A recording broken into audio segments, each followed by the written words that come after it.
What's going on, everybody? Welcome back to episode 6, I believe, of the video cast or video podcast, however you want to say it. This one should be pretty fun today. But first, I'll give you a couple things that are going on right now. I'm about to head to Cabela's to pick up a few things, and then tomorrow, me and my good buddy JJ Hayes of Unguided Outdoors are headed up to the lease that we've got in Oklahoma, and it is going to be absolutely awesome. We have been pouring megalo to these deer for a few months now. They love it. They're coming in. We've gone up there, golly, probably 3-4 months in a row now. I am a ground blind hunter. JJ was with me, helped me set up, brush in, whatever on my ground blinds. And then he is he prefers to hunt out of a tree stand.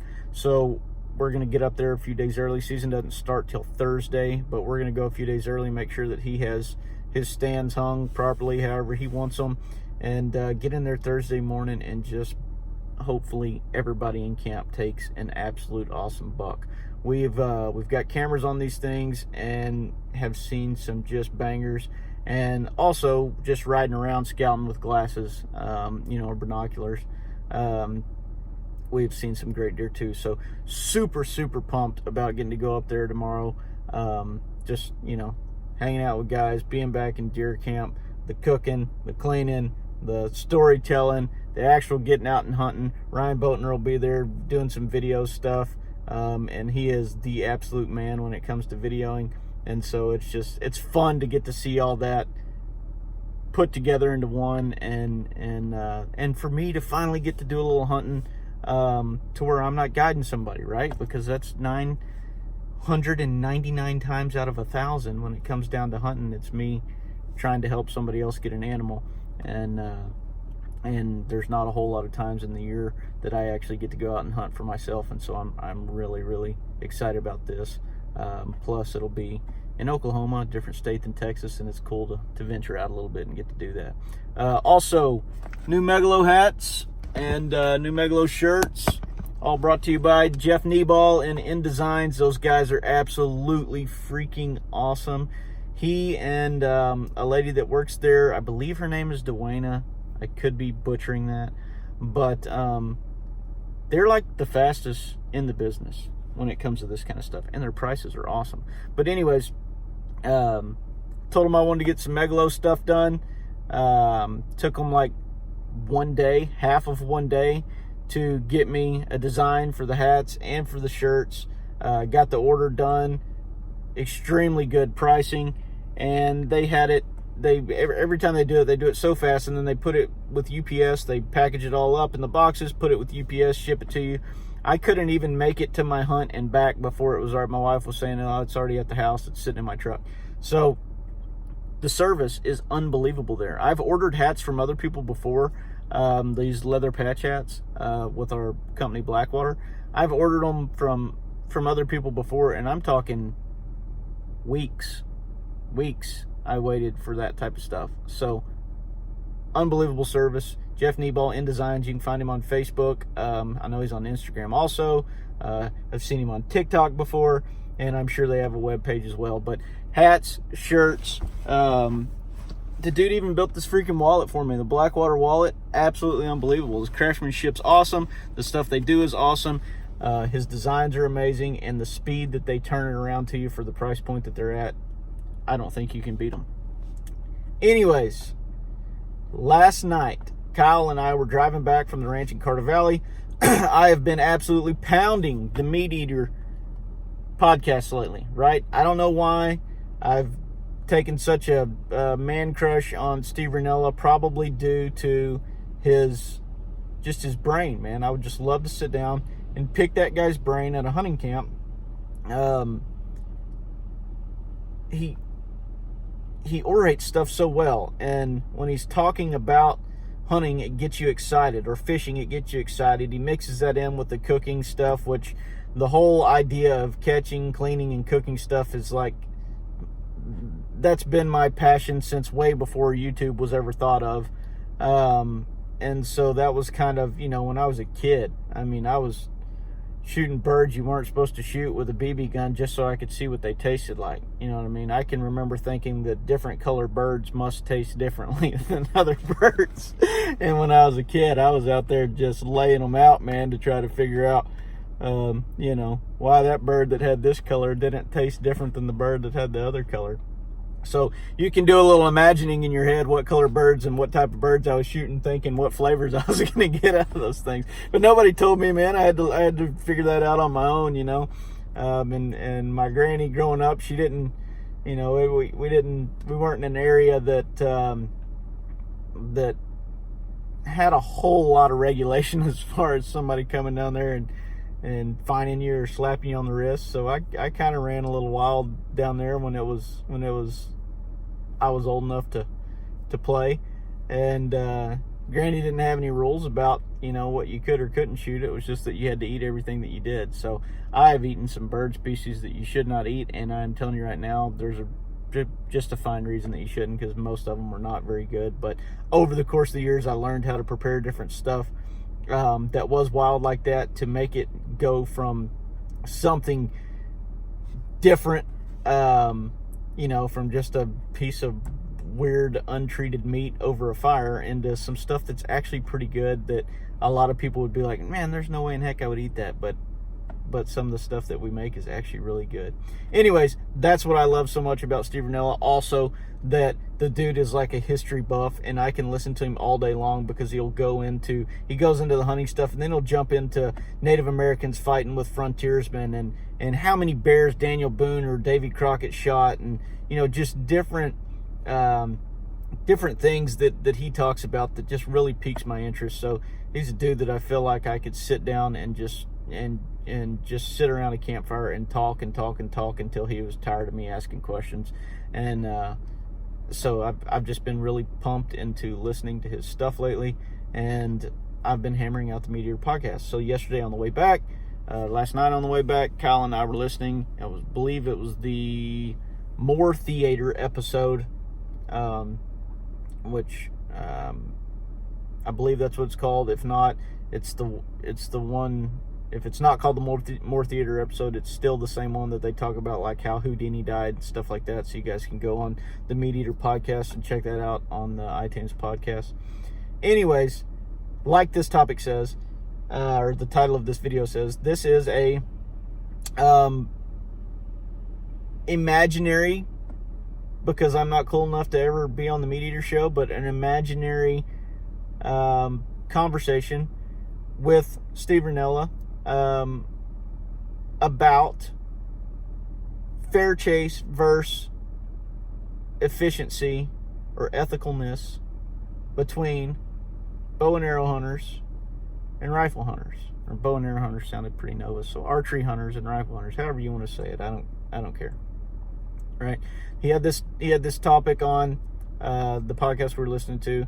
He was discussing it back and forth with a lady named April out of British Columbia, who just seemed like an extremely intelligent lady. I enjoyed listening to her speak also. She had only been a hunter for about 4 years. Her husband didn't hunt.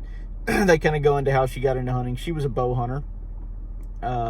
We all know that Steve Rinella is mainly a rifle hunter.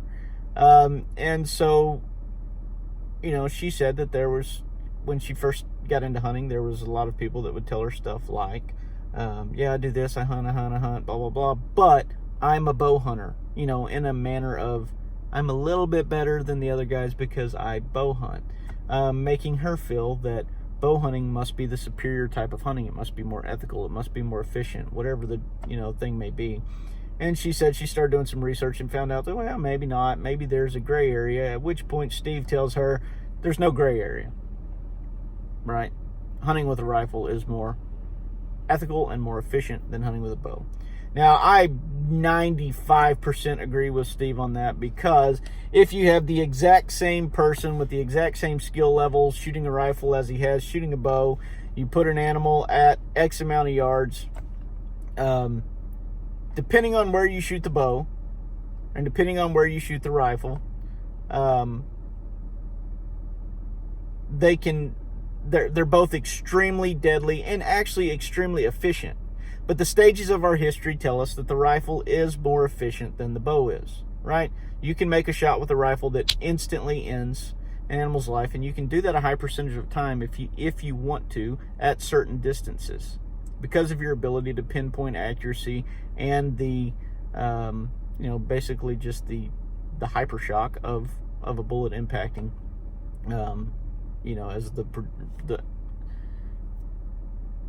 you're going to get a lot more kinetic energy and boom, foot power out of shooting a rifle than you are with a bow. A bow can be extremely accurate. Also, you just don't see many instances of somebody shooting a bow, it hitting an animal, and the animal, bam, instantly dead, right?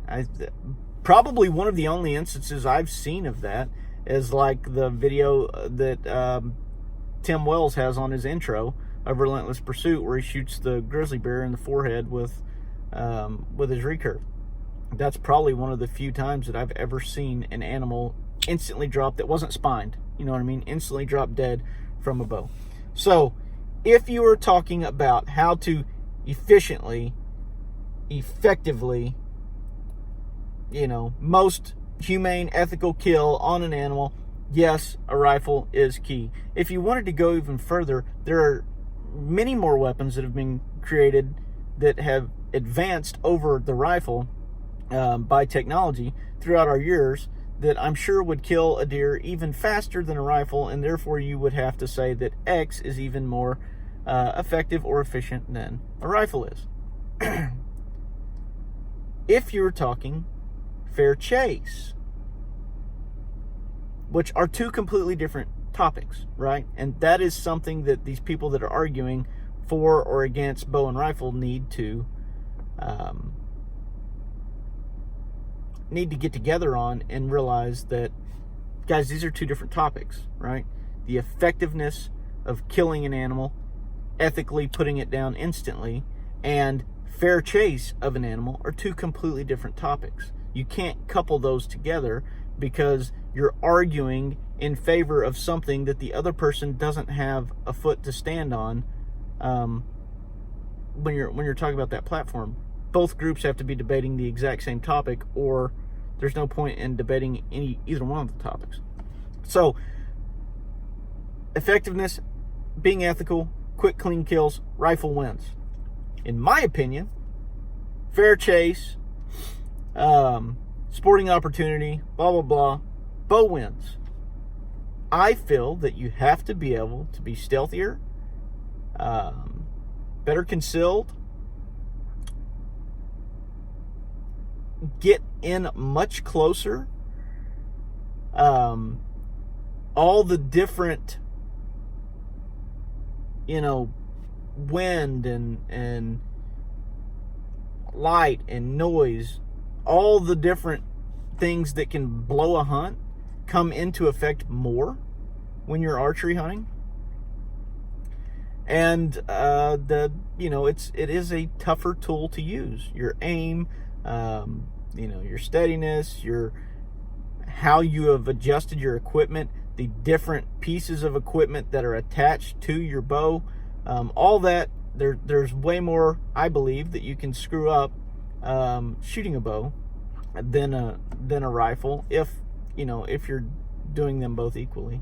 And therefore, I believe that it is more fair chase to hunt an animal with archery equipment than it is to hunt an animal with a gun. But it is not more effective, right? Because the gun came after the bow. Therefore, if the bow was more effective than the gun would have not been needed, and everybody would use a bow because it would be more effective. So, on the topic of the two topics, guns are more effective and more ethical because they do kill faster if shot in certain points of the body. Bows present the animal with a better fair chase opportunity. So, here's what I'm saying. Depending on what side of the fence you sit on, if you have to determine, are you more about a fair chase opportunity where the animal is going to get away more often, but if the animal is ever shot, it will take longer for it to expire if it's shot in the proper position? Or are you not so much about fair chase and okay with, being able to shoot animals from 100 to 1,000 yards, depending on who the shooter is? There's so many things I'm saying in here that people are gonna, if anybody watches this at all, they're gonna come back in and be like, "Yeah, you can't do this, you can't do this, you got this different, blah blah blah blah blah blah." There's all these different parameters that can be added. Anyways, or are you more okay with being able to shoot an animal from 100 to 1,000 yards and efficiently and ethically killing it faster, but it not having as good of an opportunity to get away from the hunter? So, to put the debate to side, you have to be able to see both sides of it, and if you're going to determine what you think is a better way, it's tough to even find the words for it, because it's not a better way of hunting.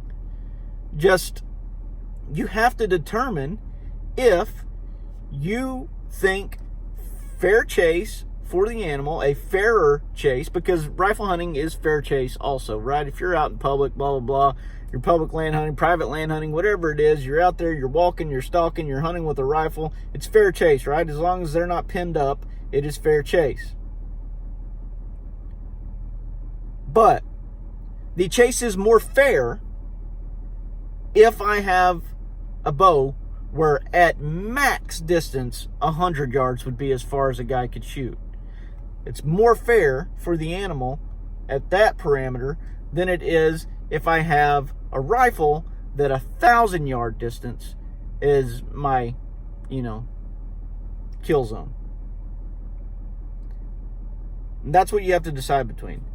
Are you on the more fair or are you on the more ethical? And I think there's a balance in there somewhere that's, you know what I mean? Like, here's your bow, here's your gun type deal, and the pendulum or the spectrum kind of moves like this, to where at some point those two cross paths, and a guy could say, yeah, a rifle at this distance and a bow at this distance are equal forms of hunting and fair chase. And I that's probably the research that needs to be done to put the whole issue to rest. But in my opinion, it is like that. Now, some people brought up some good points about, Steve brought up a point about, it's still fair chase, still tough hunting with the rifle. If you want to be more fair chase, walk backwards with your rifle, this, that, and the other. And I get that. There's a lot of people that are unsuccessful rifle hunting. But there is no way that you can say that a person with a rifle and a person with a bow that walk into the same piece of public ground, having the exact same knowledge of the ground and take off hunting, that the person with the rifle does not have an easier time connecting with an animal that they both see at the same time than the person with the bow does, right?